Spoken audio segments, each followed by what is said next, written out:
Hola, buenos días, buenas tardes a todas y todos. Un honor participar en esta 15ª edición del Seminario de Relaciones Internacionales que organiza el ISRI, el Instituto Superior de Relaciones Internacionales Raúl Roa. Quiero agradecer la invitación que tan amablemente me han formulado, agradecer en la persona de su director, el embajador Rogelio Sierra Díaz, ¿verdad? Director del instituto, la embajadora Josefina Vidal Ferreiro, que es la viceministra de Relaciones Exteriores de Cuba, y en general a todas las amigas y amigos que trabajan en esa magnífica casa, en esa casa en donde se manifiesta a diario la dignidad de Cuba en su lucha contra el más tenaz, formidable e implacable enemigo de la libertad de nuestros pueblos, que son los Estados Unidos de América. El tema de la conferencia que voy a brindar tiene que ver con algo que ustedes, por lo que he visto en el programa, han examinado con cierto detalle y creo que de manera bastante eficiente. Me hubiera gustado estar ahí, pero imposible hacerlo. Es la llamativa y preocupante disyunción que se ha producido entre el sistema internacional y el orden mundial. Digámoslo, es un tema que quienes nos enrolamos en las corrientes críticas del pensamiento, hace mucho tiempo venimos trabajando y explorando y escribiendo algunas cosas sobre los alcances de esta divergencia, de esta incoherencia, de esta inadaptación entre el sistema internacional y el orden mundial. El sistema internacional, como todos ustedes saben, son gente que están muy preparadas y están en el tema desde hace tantos años. Es un sistema que está basado en el conjunto de relaciones que se establecen entre los actores del sistema internacional, los estados, pero también entre los organismos no gubernamentales, que también actúan y son protagonistas del sistema internacional, los estados, como decía recién, estos actores no gubernamentales, las grandes compañías, las grandes corporaciones que medran en muchos casos en el sistema internacional, en la economía mundial, otra clase de organizaciones que han proliferado en los últimos tiempos, tanto las organizaciones no gubernamentales que han adquirido un peso muy importante en la región y constituyen en su gran mayoría, no quiero decir todas, pero en su gran mayoría constituyen armas al servicio del imperio, por lo menos en América Latina, estudios, tesis doctorales que he podido ver o inclusive dirigir demuestran cómo hay una enorme cantidad que la verdad a mí me ha sorprendido en su número. Estamos hablando más de miles que laboran en América Latina y que organizan seminarios, preparan cuadros, los forman, les ayudan en la batalla, en las guerras híbridas, ¿no es cierto?, en los combates, en las redes sociales, y que realmente son actores de primerísimo orden, ¿verdad? La Fundación Atlas, por ejemplo, ¿cómo le podemos negar que desempeña un papel fenomenal en el sistema internacional, aunque sea especialmente en este hemisferio, el hemisferio occidental, el así llamado hemisferio occidental, yo diría más bien en nuestra América? ¿Cómo podemos negar eso? Pero esta proliferación, en donde, por supuesto, la potencia económica, militar, ideológica de las más grandes potencias desempeña un papel fundamental, ya poco o nada tiene que ver con un vetusto orden mundial creado a la salida de la Segunda Guerra Mundial. Subrayo lo de vetusto, ¿verdad? Porque es un orden que tiene ya más de 75 años, o 75 años, según como se lo mire, cuál según las instituciones de ese orden que se quieran analizar. Por ejemplo, las instituciones de Bretton Woods, perdón, de las cuales han surgido nada menos que el Banco Mundial y el Fondo Monetario Internacional, son del año 1944. La Carta de las Naciones Unidas y la Convención de San Francisco es de 45. O sea, estamos hablando de organizaciones que ya frisan entre los 75 y 80 años y que fueron diseñadas en función de la correlación de fuerzas que existía en ese momento. Esa correlación de fuerzas, ¿verdad?, hizo posible una organización muy sui generis, en donde hay una asamblea general que supuestamente representa a la llamada, así entre comillas, ¿verdad?, comunidad internacional, y un Consejo de Seguridad, que es el único órgano que realmente ejerce el poder en Naciones Unidas y tiene el poder relativo, de todas maneras, ¿verdad?, el poder relativo que puede tener. Ese organismo tiene 15 miembros, 10 de los cuales se renuevan periódicamente, pero hay 5 miembros permanentes, que no solamente son permanentes, sino que tienen poder de veto. Estados Unidos, China, Rusia, Gran Bretaña y Francia. 5 miembros, ¿verdad? Durante mucho tiempo, para que ustedes vean, China no estuvo presente en el Consejo de Seguridad, porque no fue reconocida.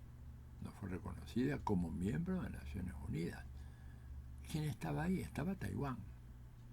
O sea, esto ya les da una idea del carácter eminentemente político, y yo diría eminentemente imperial, que tiene el Consejo de Seguridad. El Consejo de Seguridad representa fundamentalmente los intereses del imperio, en donde tiene 2 peones, 2 lacayos serviles, lamebotas, les diría Fidel, le habría dicho, se los dijo Fidel en más de una ocasión, que son Francia y Gran Bretaña. Y luego están Rusia, como heredera de la Unión Soviética, porque quien primero entra al Consejo de Seguridad es la Unión Soviética, Rusia como Estado heredero, y China, que se incorpora en los años 70 recién, o sea, más de 20 años después de terminada la Segunda Guerra Mundial y de producida la Revolución China en 1949. Ese orden, ese conjunto de instituciones, de leyes, de reglamentos, de agencias, ha crecido de una manera fabulosa. Tenemos un orden mundial realmente, yo hasta casi me atrevería a decir aplastante, ¿verdad? Porque se ramifica en todas las ramas de las actividades económicas, sociales o políticas que ustedes puedan imaginar. Y ese orden, ¿verdad?, claramente representa lo que era aquel viejo mundo de la segunda mitad de los años 40. Pero no representa de ninguna manera el mundo actual, ni tiene ninguna eficacia para controlar al mundo actual, ni tiene la menor capacidad, por ejemplo, para detener un genocidio como el que está en marcha en Gaza. ¿Qué clase de orden mundial es ese en el cual es imposible que las instituciones del sistema de Naciones Unidas no puedan decirle a este asesino serial, que es el señor Benjamín Netanyahu, que tiene que poner fin al ataque a una población indefensa que está simplemente esperando en fila para que le llegue comida y desde arriba de los aviones o desde drones o desde helicópteros se los ametralla a mansalva?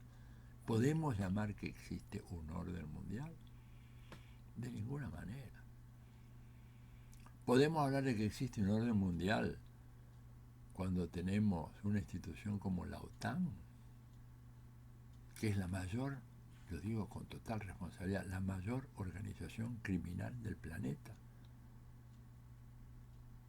que ahora se extiende ya no solamente desde Finlandia hasta Turquía, pretende introducirse en el mar del sur de la China, porque es una institución que aparentemente es una institución defensiva, creada, ¿verdad?, a finales de los años 40, cuando termina la Segunda Guerra Mundial, y que según el presidente Eisenhower dijo, la OTAN no tiene mucho más sentido después de los primeros 10 años, porque ya la situación tiene que haberse estabilizado. Después de eso, si la situación no se estabilizó en 10 años, hemos fracasado, dijo Eisenhower, no lo digo yo.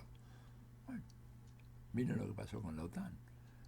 De sus primeros miembros originales, que eran apenas una docena de países, ni llegaban a eso, hoy en día tiene prácticamente a todos los países europeos, alineados belicosamente en contra de Rusia. Y no hay ley internacional que ponga fin a esa acción, a ese crimen. Porque al fin y al cabo, cuando se desplazan tropas masivamente a lo largo de toda la frontera de un país, desde el norte hasta el sur, es un acto de guerra o una tácita declaración de guerra. Y el orden mundial no tiene la menor capacidad o la menor voluntad de poner fin a esa movida, ¿verdad? Entonces estamos en presencia de un orden que no funciona. Un orden que no funciona, y estoy hablando nada menos que de nuestra queridísima, admirable, heroica isla de Cuba, que está resistiendo hace 65 años un bloqueo absolutamente criminal, que está especificado, está codificado en la legislación internacional, que condena de una manera taxativa cualquier política de bloqueo como la que Cuba está padeciendo.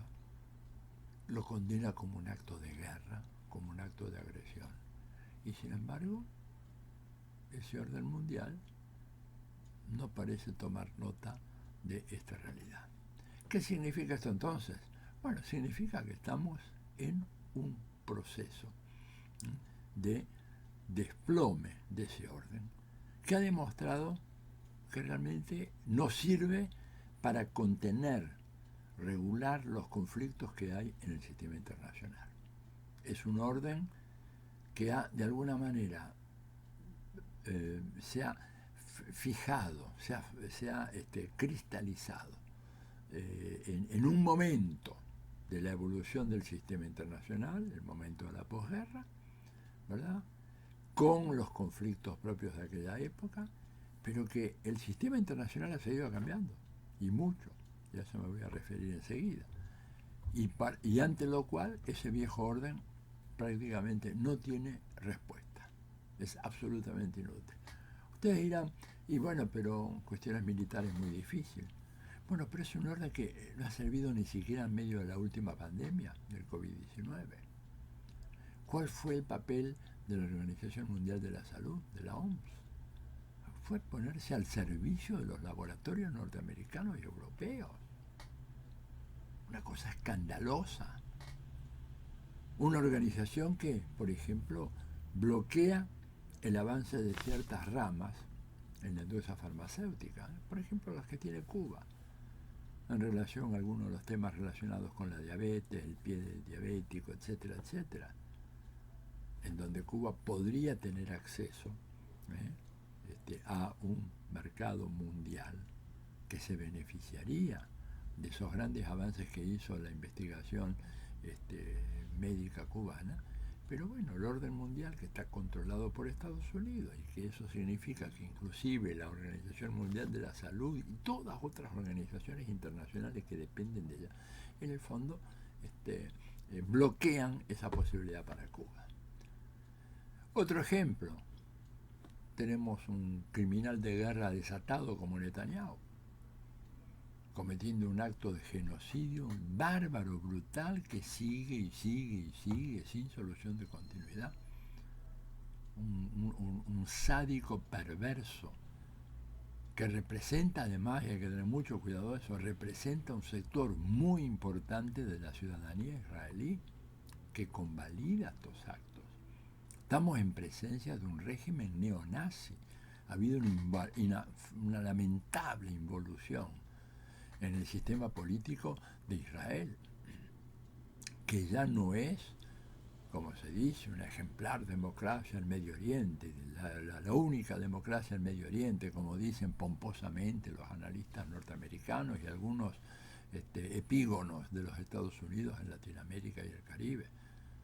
Hoy en día Israel es un régimen neonazi abiertamente, un régimen de apartheid como el que había en la Sudáfrica, aquella contra la cual luchó Nelson Mandela, un régimen que practica el genocidio como política de Estado, un régimen al cual hay que calificar como terrorismo de Estado, como hemos calificado a las dictaduras acá en Latinoamérica, de Videla, de Pinochet, de Geisel, de todos estos delincuentes que hemos tenido aquí, asesinos seriales.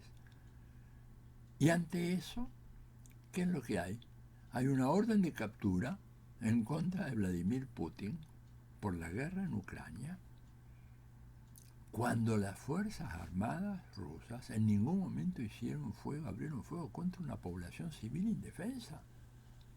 Sin embargo, hay una orden de captura, hay más de 100 países donde él no puede ir porque la Corte Penal Internacional tiene un pedido, ¿verdad?, de que se lo detenga y se lo envíe, digamos, no sé si la Corte está en los Países Bajos, ¿verdad? Y no hay nada parecido contra el señor Netanyahu, que es el único que ha perpetrado sus crímenes, no Putin. Sin embargo, Netanyahu no tiene absolutamente ninguna orden de parte de la Corte Penal Internacional. ¿Por qué? Porque la Corte es parte del viejo orden. Ese orden que está completamente desacreditado y perimido. Y bueno, y es uno de los grandísimos problemas que tenemos en este momento. Voy a hacer una pequeñísima pausa, por favor. Bien, seguimos. Esto significa, ¿no es cierto?, ejemplificado por lo que acabo de decir sobre la Corte Penal Internacional y lo de orden de captura, significa que estamos realmente en presencia de una situación enteramente problemática, un punto límite, una situación en donde podríamos hablar de una coyuntura de disolución del orden mundial, con lo que todo ello implica. No es ninguna novedad si les digo a ustedes que en este momento la preocupación que hay es sobre una posible tercera guerra mundial. Unos colegas, entre los cuales hay algunos amigos, bueno, son todos amigos míos, ¿verdad?, cubanos, españoles y brasileños, publican este libro, hacia la Tercera Guerra Mundial. Francisco López Segrera es uno de los coordinadores del libro, el otro es Manolo Monereo, el otro es Carlos Eduardo Martins, ¿verdad? Carlos Eduardo es brasileño, Manolo es español, Paquito es de Cuba. Es un libro impresionante que habla justamente de los cambios en el sistema internacional, cambios realmente extraordinarios, ante los cuales el desajuste del orden mundial es, pero de proporciones escandalosas y peligrosas, porque no es tan solo que hay un desajuste y dice, bueno, la institución no funciona bien. No, es que estamos en una situación de mucho peligro. Hay una guerra no declarada, o si ustedes quieren parcialmente declarada, oblicuamente declarada, en contra de Rusia. Una guerra que no es que empezó con la ocupación militar o la operación militar especial de Rusia en Ucrania. Esa guerra empezó desde siempre. No nos engañemos, por favor. La Unión Soviética fue atacada no solamente cuando terminó la Segunda Guerra Mundial o en la Segunda Guerra Mundial. No nos olvidemos que cuando estalla la Revolución Rusa y cuando se crea la República Soviética y estalla la Guerra Civil, hubo 14 ejércitos extranjeros ocupando el territorio de la patria rusa. 14. No quedó casi ninguno afuera. Casi todos los vecinos europeos, más los norteamericanos que venían desde el Pacífico ocupando Vladivostok. Hay imágenes, fuerzas norteamericanas desfilando en Vladivostok. Y por supuesto los japoneses, que tienen un hambre pero insaciable para apoderarse de una parte de Rusia. Y la joven República Soviética acabó con todos ellos. O sea que la agresión en contra de la Rusia soviética empieza desde el mismo momento que estalla la Revolución Rusa. Que luego hay un intervalo ante la amenaza del fascismo, pero que reinicia rápidamente después de terminada la Segunda Guerra Mundial. Esa es la Guerra Fría. Y ustedes dirán, bueno, pero cayó la Unión Soviética, inflacionó. Sí, claro. Pero para los estrategas norteamericanos, la caída de la Unión Soviética no significó la desaparición del gran enemigo que Estados Unidos tenía en la región, que era y sigue siendo Rusia. Y esto lo dijo de una manera tajante, terminante, inequívoca, un personaje como Paul Wolfowitz, ¿verdad? Que ustedes que son especialistas en esta materia deben recordar muy bien. Wolfowitz fue el segundo en el Pentágono en la época de George Bush padre. Un ciudadano de origen israelí, es un israelí americano, un hombre del ala dura de la derecha reaccionaria de Israel y por supuesto también de la derecha reaccionaria de Estados Unidos, ¿verdad? Que elaboró un documento llamado las guías o outline, decía, para la política exterior de Estados Unidos en relación a Rusia. No se los voy a contar lo que plantea en ese paper, pero sí decirle cuál es la línea argumental fundamental, que es muy breve. La línea argumental esencial de ese trabajo dice lo siguiente: Rusia ha cambiado de régimen político. Rusia ya no es más un país comunista. Pero, en primer lugar, ese proceso está lejos de ser irreversible. O sea, Rusia puede volver, en sus palabras, a caer en el comunismo. Y en segundo lugar, aunque fuera irreversible y tuviéramos una Rusia capitalista estabilizada, con un régimen democrático, liberal, estabilizado, Rusia seguiría siendo un país demasiado grande, demasiado rico, demasiado poderoso, como para interponerse ante cualquier objetivo que Estados Unidos pretenda desarrollar en Europa y en todo el continente euroasiático. Y por lo tanto lo que tenemos que hacer es ver las formas de debilitar a Rusia, cosa que podamos lentamente hacer que su capacidad de contestación ante las políticas que decidamos nosotros en Estados Unidos puedan ser cada vez menos efectivas. Fin de la cita. Y eso es lo que han venido haciendo todos los gobiernos que sucedieron, ¿verdad?, después de la caída de la Unión Soviética.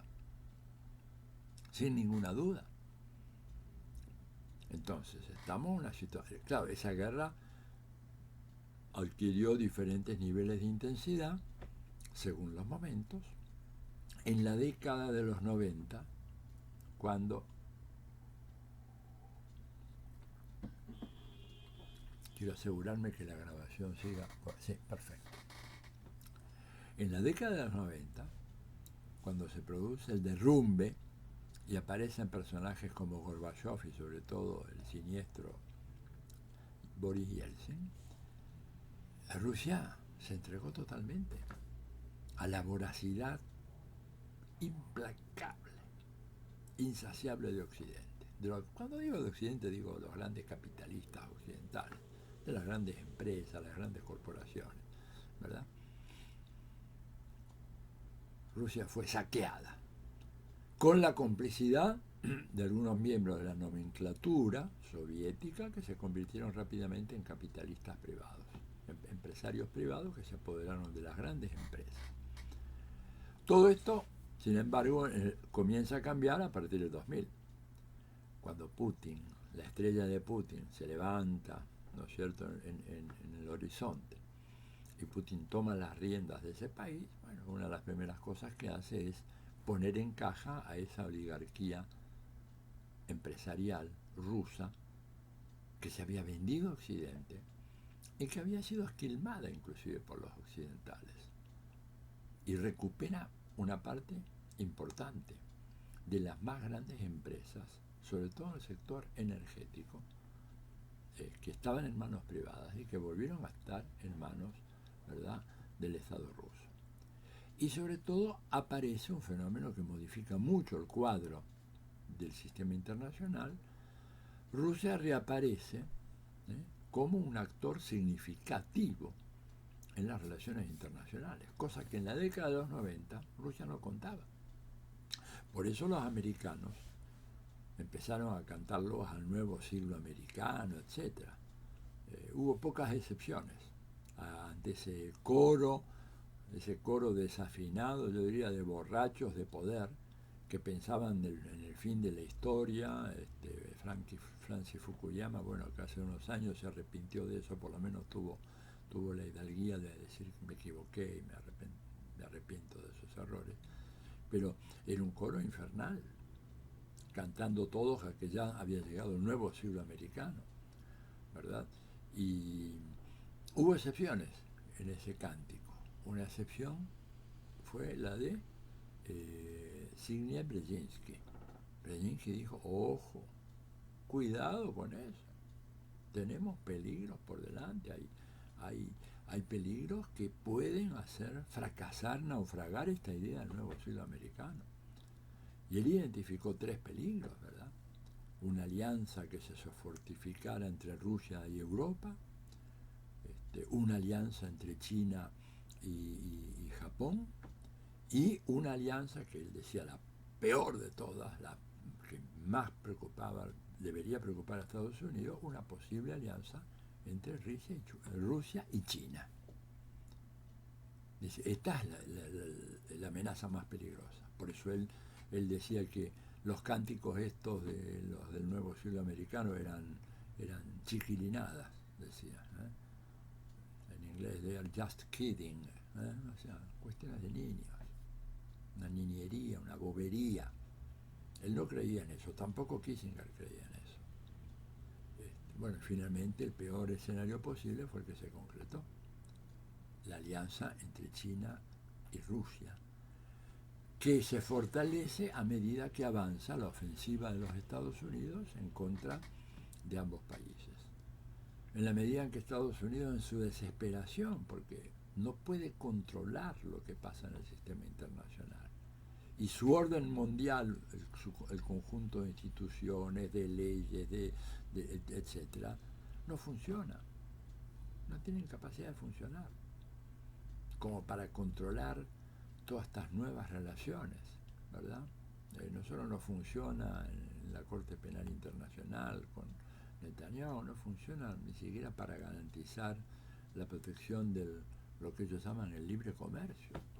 Si Estados Unidos es el primero que viola las normas, o que no funciona como para sancionar e impedir, decirle, señores, ustedes no pueden seguir bloqueando a Cuba o a Venezuela o a Corea del Norte, no tienen capacidad. Nadie les ha dicho que ustedes son el sheriff internacional, así que terminen con todo eso. No funciona.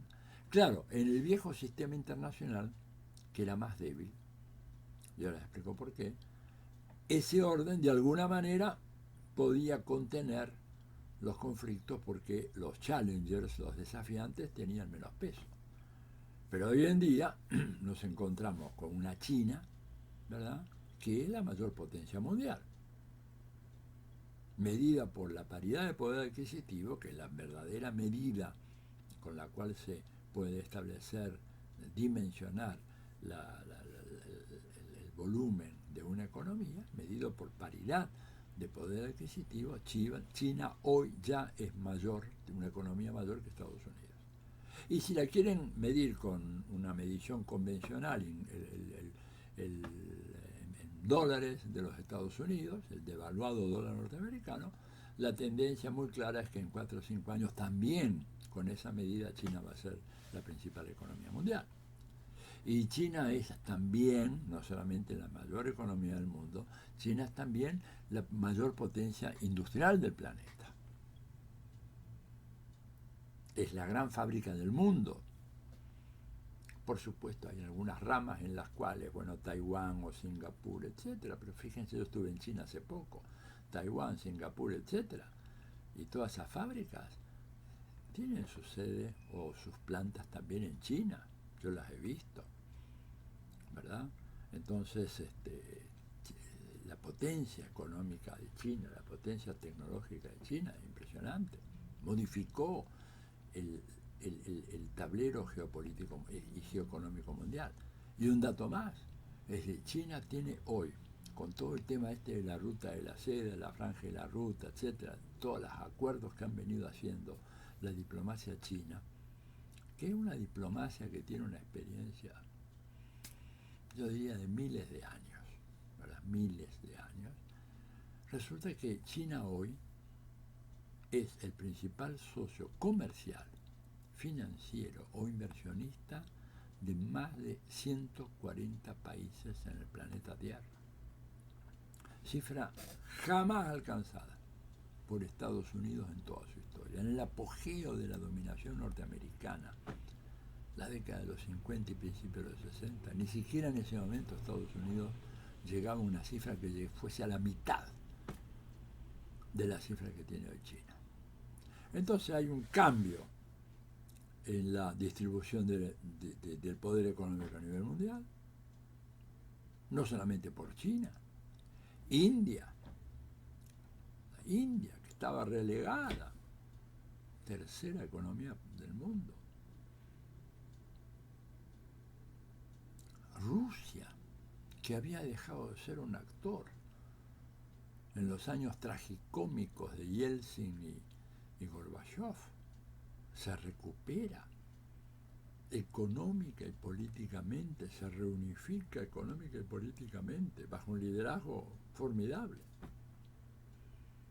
el de Vladimir Putin, ratificado hace pocos días de una manera plebiscitaria absoluta, porque ahí lo que estaba en juego no era la elección entre un partido y otro, estaba en juego la defensa de la gran madre Rusia. Yo estuve justamente en Rusia unos pocos días antes de las elecciones y les puedo decir que el sentimiento del pueblo ruso, yo me atrevería a decir que por primera vez, era un sentimiento de necesidad de reafirmar la inviolabilidad y la defensa de Rusia ante lo que ellos ahora ven como un ataque y una agresión y una traición de Occidente en relación a Rusia. Yo creo que durante mucho tiempo los rusos fueron confundidos por la propaganda de Occidente y de Estados Unidos y también por las debilidades de su propia dirigencia en relación a lo que podían esperar de Occidente. Y Occidente los traicionó, como era previsible.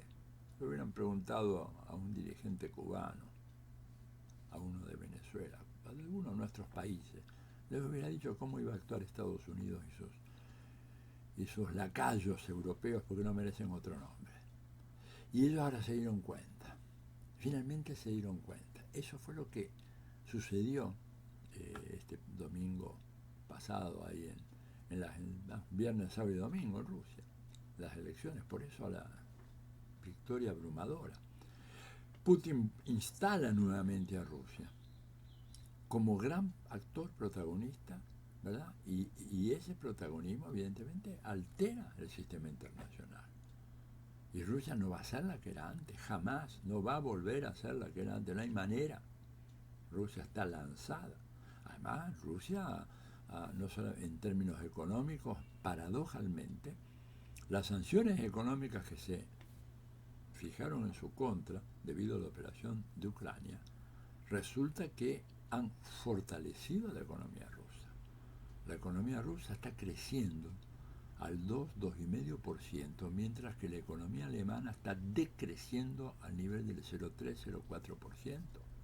Y Alemania es la locomotora de la economía europea. Entonces, hay una nueva constelación de poder mundial, nuevas grandes concentraciones que escapan al control de Occidente.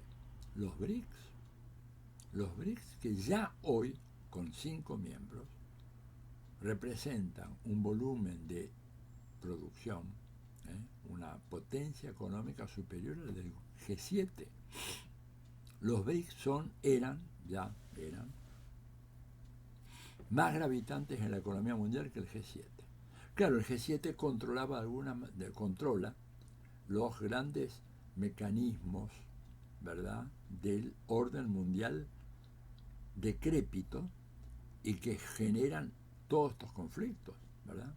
El G7 finalmente controla todo el tema de las transacciones bancarias a través del famoso SWIFT, que es un invento norteamericano para poder controlar absolutamente todos los movimientos financieros bancarios internacionales. Y eso es muy importante. Pero ya esta nueva constelación de poder mundial ascendente, del cual los BRICS son la expresión más clara, además el BRICS ampliado ahora, incorporando a Arabia Saudita, Emiratos Árabes, Irán, Egipto y Etiopía.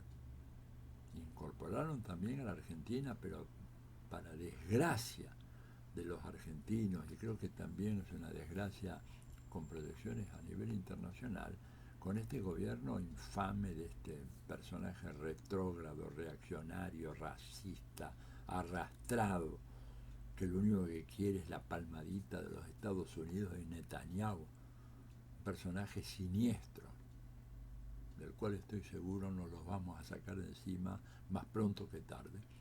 Ha renunciado a ingresar a los BRICS. Pero imagínense los BRICS con aquellos otros 5 países, Arabia Saudita, Irán, Emiratos, Egipto y Etiopía, más los 5 originales, Brasil, Rusia, India, China y Sudáfrica, es una potencia económica fenomenal.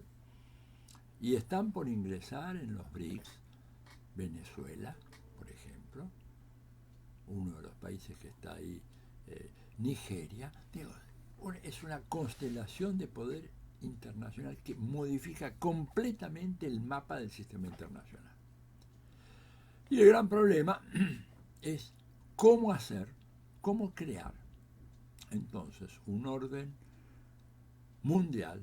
Con esto me refiero a instituciones y leyes, ¿verdad?, que estén acordes con esta nueva realidad sociopolítica, económica y geopolítica internacional.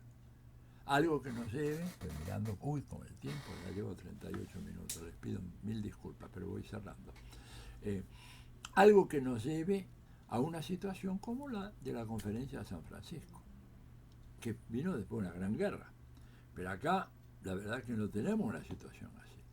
No hay una predisposición de todos a sentarse. No hay un enemigo que haya sido arrasado y batido y destruido como pasó con la derrota del Eje en 1945. Y por eso el orden mundial que está en gestación avanza muy lentamente. La buena noticia es que estos nuevos grandes actores del sistema internacional no están esperando a que se den todas las condiciones para avanzar en la creación de un nuevo orden mundial. En el terreno económico ya están avanzando y mucho. ¿Por qué? Porque este famoso SWIFT, que es uno de los elementos que permite, por ejemplo, ajustar el bloqueo a Cuba, ajustarlo de una manera brutal, controlando todas las transacciones bancarias internacionales y castigando a los bancos que participan en esas operaciones. Recuerden que el amigo Obama, ¿verdad?, que se lo tilda de progresista, etcétera, hace unos años, al final de su mandato, creo que fue en el 2015 o 2016, sancionó nada menos que al banco francés Paribas con una multa de 9.000 millones de dólares simplemente por haber intermediado en operaciones de importación y exportación de Cuba, Irán y creo que era Sudán el tercer país. Exigió el pago de esa multa, pero no solamente eso, el emperador no se conforma solo con eso, exigió la remoción del jefe del Departamento de Operaciones Comerciales Exteriores del Banco Paribas y el despido de cuanto funcionario hubiera puesto su firma en alguna de las operaciones que se llevaron a cabo por pedido de esos tres países. Más de 30 empleados franceses fueron echados de ese banco, ¿verdad? Y esto con la complicidad, por supuesto, del gobierno francés, porque cuando a François Hollande, que era el presidente de Francia en ese momento, un periodista le preguntó cuál es su opinión sobre esta medida que ha tomado el presidente Barack Obama, la respuesta de Hollande fue realmente de una indignidad incomparable. Dijo, me parece que son un poco excesivas. En lugar de haber dado un golpe de puño en la mesa diciendo que Francia no admite la extraterritorialidad de las leyes norteamericanas y nuestro banco puede hacer lo que quiere con quien quiera, Hollande dijo, me parece que son excesivas. Bueno, eso, ¿verdad?, hoy está cambiando. Ya los países del BRICS están armando un nuevo sistema que va a permitir pasar por el costado del SWIFT y va a poder facilitar la realización de operaciones comerciales sin la supervisión de los Estados Unidos. Hay tratados que se están firmando que están dando lugar a una nueva legalidad en el marco no solamente de los países del BRICS, en el marco de las relaciones entre Rusia, China y los países del mundo asiático, que habían sido postergados por completo. En otras palabras, estamos asistiendo hoy al fortalecimiento de eso que se ha dado a llamar el sur global. Y el sur global no es una categoría geográfica, es una categoría eminentemente sociopolítica. El sur global está formado por países del norte, como China, como la India, porque no son países del sur, de ninguna manera. Miremos la línea ecuatorial, no lo son. Pero ¿qué quiere decir el sur global? Quiere decir todos aquellos países que fueron víctimas durante más de 500 años de la dominación colonial europea, esa que ha llegado ahora a su fin. Y por lo tanto, estamos en un momento en donde realmente podemos celebrar que estamos asistiendo al fortalecimiento de un sistema internacional que está a la búsqueda y está en la construcción, empeñado en la construcción de un nuevo orden mundial, de una nueva legalidad internacional, que efectivamente se va a lograr, pero que es una tarea difícil, cuesta arriba, pero que sin ninguna duda estoy seguro que va a culminar exitosamente. Ese nuevo mundo que nació, ese mundo multipolar o policéntrico, como se le quiera llamar, llegó para quedarse. Y la transición hegemónica ya ha terminado, se acabó. Yo escribí durante años sobre la transición, pero esa transición hoy en día ha culminado y tenemos como resultado un sistema internacional en donde hay dos grandes polos, este sur global, en donde está la gran potencia económica del planeta hoy, y tenemos Occidente, un Occidente que está batiéndose en retirada, porque esta es la verdad, un Occidente que se bate en retirada.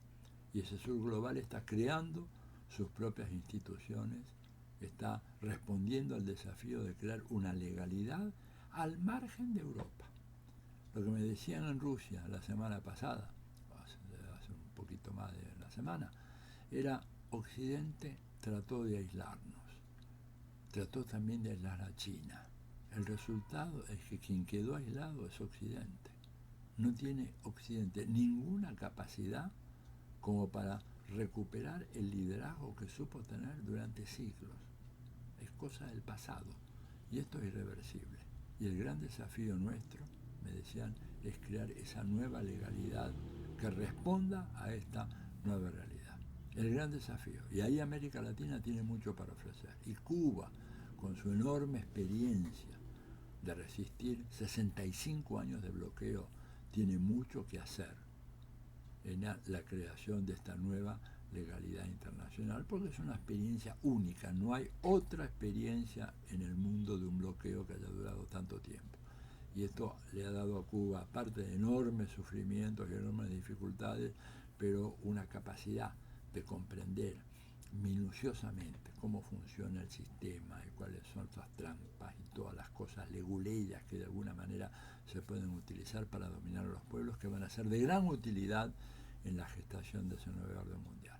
Bueno, yo les pido perdón porque estoy viendo que me he pasado del tiempo que en principio me habían asignado, así que les doy las gracias por su paciencia, por su escucha, les deseo todo lo mejor, estoy honrado por esta invitación y les deseo, bueno, finalmente un éxito rotundo con estas deliberaciones que ustedes han tenido a lo largo de estos días. Muchísimas gracias.